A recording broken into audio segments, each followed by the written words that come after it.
பார்க்க வந்து செத்து போயிட்டான். உனக்கு எப்படா குற்ற உணர்ச்சி நம்ம ஓடி போனேன்? எப்படா பனையுள்ள போய் பரதேசி படுக்க முடிச்சுனால எப்படா முடிஞ்சு?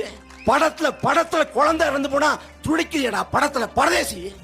திமுக அதிமுக வர்றப்ப நல்லா வந்தான், திமுக வர்றப்ப நல்லா வந்தான் அதிமுக. ஆனா வந்த பிறகு கெட்டு சீரழிஞ்சு நாசமா போன. ஆனா இவன் நாசமா போய் கெட்டு சீரழிஞ்சு தான் வர்றான். நம்மளால 41 பேர் செத்து போயிட்டான்னா அவன் தற்கொலை எண்ணத்துக்கு தான் போவான். அவனால வெளியே வர முடியாது, அவனால நடமாட முடியாது. ஆனா இந்த மரணம் நிகழ்ந்து சரியா 3 மாத காலத்துல மலேசியாவில் போய் நடமாட முடியாதா? எப்படிடா? இன்று வரை பாஜகங்கிற வார்த்தையை சொல்ல துப்பு இல்ல இந்த தொடர்நிலைக்கு. கூட்டம் நடந்தா டிவிக்கேன்னு கத்துறது, கொடியா காட்டுறது. 41 பேர் செத்து விழுந்த போது நீங்கள் எங்கடா புடுங்க முடியாடா? எங்கடா போனீங்க? இடியாப்பா வைக்க போனியா? டிவிக்க போனியா?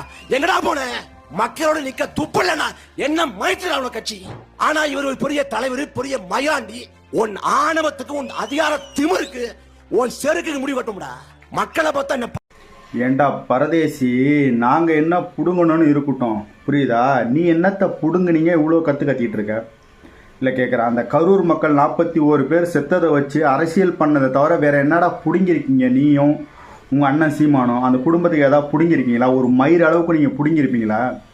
ஏண்டா பரதேசி எச்சக்கால நாய்வலா? 41 பேர் செத்துட்டாங்க, அதை இன்ன வரையும் வச்சு உட்காந்துக்கிட்டு பெண அரசியல் பண்ணிக்கிட்டு இருக்க பரதேசி நாய் ஒன்னி. ஓடிட்டாங்கன்னு சொல்கிற. போலீஸ் பர்மிஷன் யாரும் உங்கள் ஒப்பனை வாங்கி கொடுப்பான், இல்லை உங்கள் அண்ணன் சீமானை வாங்கி கொடுப்பான்? ஏண்டா பரதேசி பிச்சைக்காரனாய சொல்லிட்டு அவங்க ஒப்பனை வாங்கி கொடுப்பான் போலீஸ் பர்மிஷன். அங்கே கரூருக்குள்ளே போகிறதுக்கு, ஹாஸ்பிட்டல் போகிறதுக்கு உங்கள் ஒப்பனை வாங்கி கொடுப்பானா, இல்லை உங்கள் அண்ணன் சீமானை வாங்கி கொடுப்பானா? திரளி பிச்சைக்காரனாயி. இன்னமும் அந்த 41 குடும்பத்தை வச்சுக்கிட்டு இன்னும் ஓடிட்டான் பரதேசின்னு சொல்கிற. ஏண்டா பரதேசி நாய, அந்த குடும்பமே வந்து எங்களை வந்து பார்த்து, அந்த குடும்பமே வந்து எங்களுக்கு வந்து ஆறுதல் சொல்லிச்சு, தளபதிக்கு வந்து ஆறுதல் சொல்லிச்சுரா. என்ன மயிர் கடை சொன்னாங்க அவங்க? தெரியும்டா, அந்த மக்களுக்கு தெரியும்டா யார் இதை வச்சு அரசியல் பண்ணிக்கிட்டு யார் பின அரசியல் பண்ணிக்கிட்டு இருக்காங்கன்னு சொல்லிட்டு. அந்த 41 பேர் சாவை வச்சு எப்படியாவது இந்த தமிழக வெற்றி கழகத்தை அழிச்சிடணும். அழிச்சிட்டு அப்படியாவது நீங்கள் அப்படியே ஜெயிச்சிடலான்னு நினச்சிங்க, மயிரை கூட பிடுங்க முடியாது. ஏண்டா பரதேசி பிச்சைக்காரனாயோலா. ஓடிட்டாங்கிற பர்மிஷன் எவன்டா வாங்கி கொடுப்பான்? உங்கள் அண்ணன் சீமான் பாலியல் பொறிக்கு வாங்கி கொடுப்பானாடா? பாலியல் பொறிக்கு நாய் வாங்கி கொடுப்பானா? பர்மிஷன் வாங்கி கொடுக்க சொல்லிட்டா நாங்கள் அன்றைக்கே போயிருப்பேன்டா. மக்கே நாள் போய் ஹாஸ்பிட்டலில் போய் செருப்படி வாங்கிட்டு வந்தான் உங்கள் அண்ணன். அந்த புத்தி கூட இல்லை உங்களுக்குலாம்.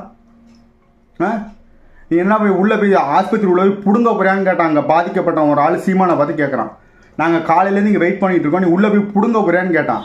இவ்வளோதான். அந்த குடும்பத்தில் உள்ளவங்க செருப்பால் அடித்தாங்க சீமானை. சீமான் எங்களை பற்றி பேச